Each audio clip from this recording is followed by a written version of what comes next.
Subscribe to channel and click bell icon for more videos. Nobel Peace Prize goes to group opposing nuclear weapons. Beatrice Fee, Executive Director of the International Campaign to Abolish Nuclear Weapons, and Daniel Hogsta, a coordinator, celebrating in Geneva after the group was awarded the Nobel Peace Prize on Friday. Credit Dennis Balabous, Reuters. In a year when threats from nuclear weapons seemed to draw closer, the Nobel Peace Prize was awarded on Friday to an advocacy group behind the first treaty to prohibit them.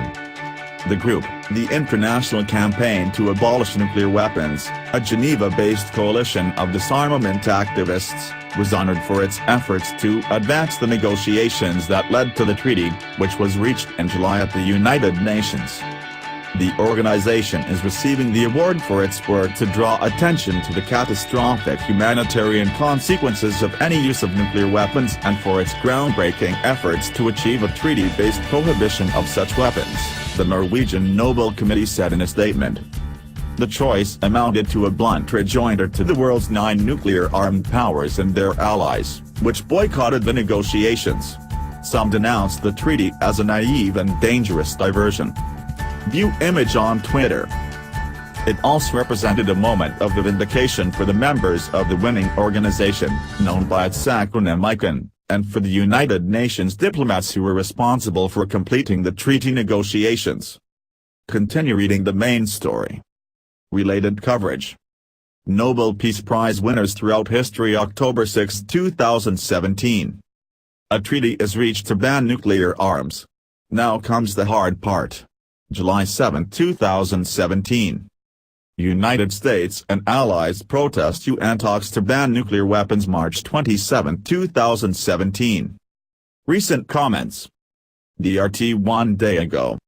What are the contributions of this group that make them deserve €1 million? Did thanks to them one state gave up nuclear weapons? Bob 1 day ago.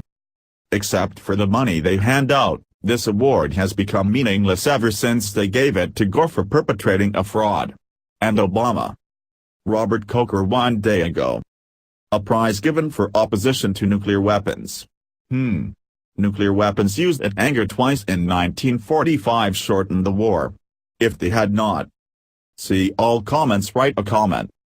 This prize is a tribute to the tireless efforts of many millions of campaigners and concerned citizens worldwide who, ever since the dawn of the atomic age, have loudly protested nuclear weapons, insisting that they can serve no legitimate purpose and must be forever banished from the face of our earth, ican said in a statement.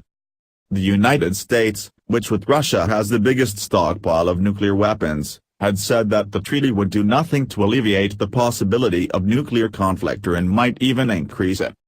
The committee acknowledged the view held by nuclear-armed countries in its statement, noting that an international legal prohibition will not in itself eliminate a single nuclear weapon, and that so far neither the states that already have nuclear weapons nor their closest allies support the nuclear weapon ban treaty.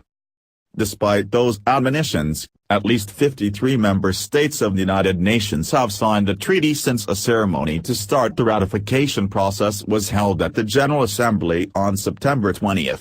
Delegates representing 2/3 of the General Assembly's 193 members participated in the treaty negotiations.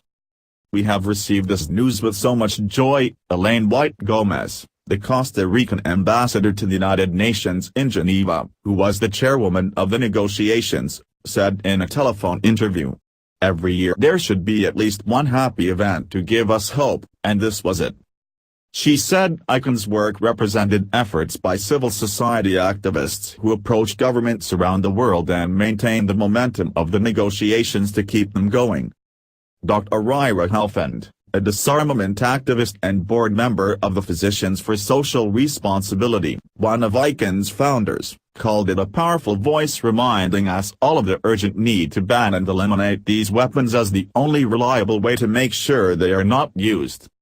The prize came as a surprise to Beatrice Fee, the executive director of ican, which has a 3-person office in Geneva.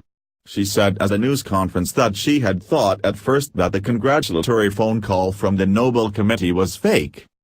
The treaty will go into effect 90 days after 50 United Nations member states have formally ratified it. As of Friday, 3, Guyana, the Vatican and Thailand had done so. Under the agreement, all nuclear weapons use, threat of use, testing, development, production, possession, transfer and stationing in a different country are prohibited. For nuclear-armed nations that choose to join, the treaty outlines a process for destroying stockpiles and enforcing the country's promise to remain free of nuclear weapons. I don't think we have unrealistic expectations that tomorrow nuclear weapons will be gone, Ms. Fitton said. But I think this is really a moment to be really inspired that it is possible to do something. The prize came against the backdrop of the most serious worries about a possible nuclear conflict since the Cold War, punctuated by a bellicose standoff between the United States and North Korea. The North Korean leader, Kim Jong-un, has defied United Nations sanctions prohibiting his isolated country's repeated nuclear weapons and missile testing, and he has threatened to strike the American heartland with the nuclear sword of justice.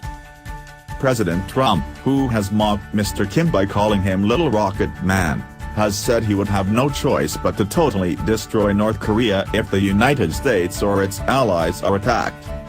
Berit Reiss-Andersen, chairwoman of the Norwegian Nobel Committee, told reporters that the award was not intended to send a message directly to Mr. Trump. "We're not kicking anyone in the legs with this prize," she said. The committee instead intended to give encouragement to all players in this field to disarm. Ms. Fitton was more direct in her appraisal of the Kim-Trump standoff and the anxieties it has raised. "Nuclear weapons do not bring stability and security," she told reporters. "We can see that right now.